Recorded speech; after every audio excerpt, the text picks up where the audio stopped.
I'm proud to be part of an organization that values science and respects the health of patients and the environment. The International Academy of Oral Medicine and Toxicology, the IAOMT, is an organization made up of dental, medical, and research professionals.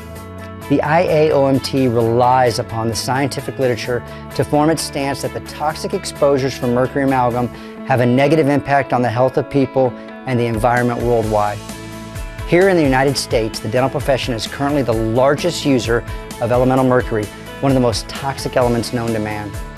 Unfortunately, dentists are responsible for using up to 30 tons of elemental mercury annually as a component of amalgam restorations, otherwise known as silver fillings.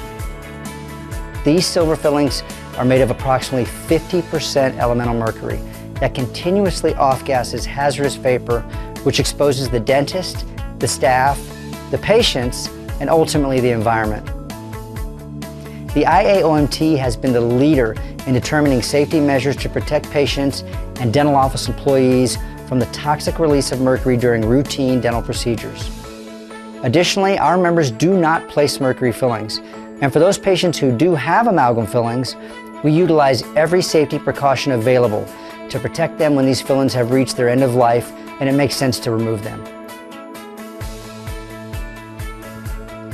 For 30 years, the IAOMT has actively petitioned local, state, and federal governments about the dangers of mercury use in dentistry. The United Nations Environment Program reports that 10% of global mercury usage is for amalgam restorations. This results in up to 340 tons of dental mercury being released into the global environment each year. The EPA estimates that 1 in 6 children born in the United States have mercury levels high enough to produce neurological damage. Additionally, a large portion of our population are those most vulnerable to the toxic effects of mercury. So to protect the health of all people worldwide, it's imperative that we work towards eliminating mercury's use in dentistry as soon as possible.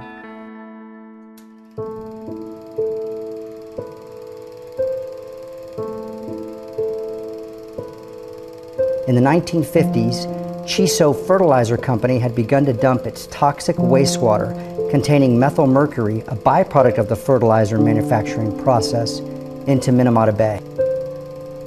This deluge of methyl mercury from Chiso contaminated the local fisheries, which the inhabitants of Minamata relied upon for jobs and sustenance.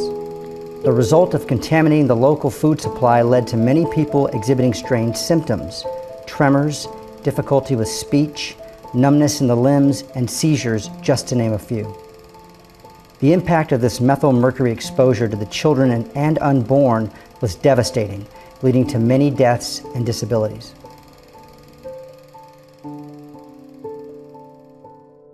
In October of 2013, the governments of the world united in their efforts to reduce the amount of mercury released into the environment by signing on to the Minamata Treaty on Mercury. This groundbreaking treaty will require governments to implement a number of measures to drastically reduce the amount of mercury entering the environment by banning its use in a number of various sectors by the year 2020. While scientific evidence has proven beyond a shadow of a doubt that exposure to mercury as released from amalgam fillings harms human health, the legislation and political policies necessary to safeguard the health rights of patients lags further behind. That's why the IAOMT has been active at the international level, spreading awareness of the harm from dental mercury fillings and outlining currently available solutions. During the years that the Minamata Mercury Treaty was being negotiated, the IAOMT was actively involved by informing delegates about the large amounts of mercury that the dental profession releases into the environment each year and its potential to harm human health. These efforts paid off, as the final treaty included language to phase down the use of mercury amalgam fillings, and shortly after the convention, the United States government was the first to ratify this monumental mercury treaty. It's not enough to just point out the problems related to dental mercury, and that's where the IAOMT sets itself apart from other organizations. The IAOMT has created a technical assistance program for other countries to learn about the various mercury exposures that happen during routine dental procedures, and more importantly, we offer a comprehensive program that outlines the many solutions to protect the dentist, the staff, and patients from the elevated exposures to mercury.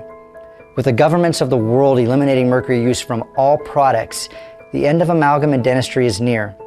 But we're not out of the woods just yet, as there are still literally tons of mercury in the mouths of over 120 million Americans that will eventually need to be taken out safely and disposed of in a way that does not harm our environment.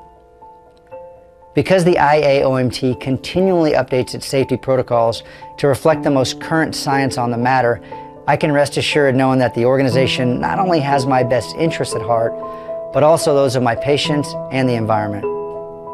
To learn more about the International Academy of Oral Medicine and Toxicology, please visit our website, IAOMT.org.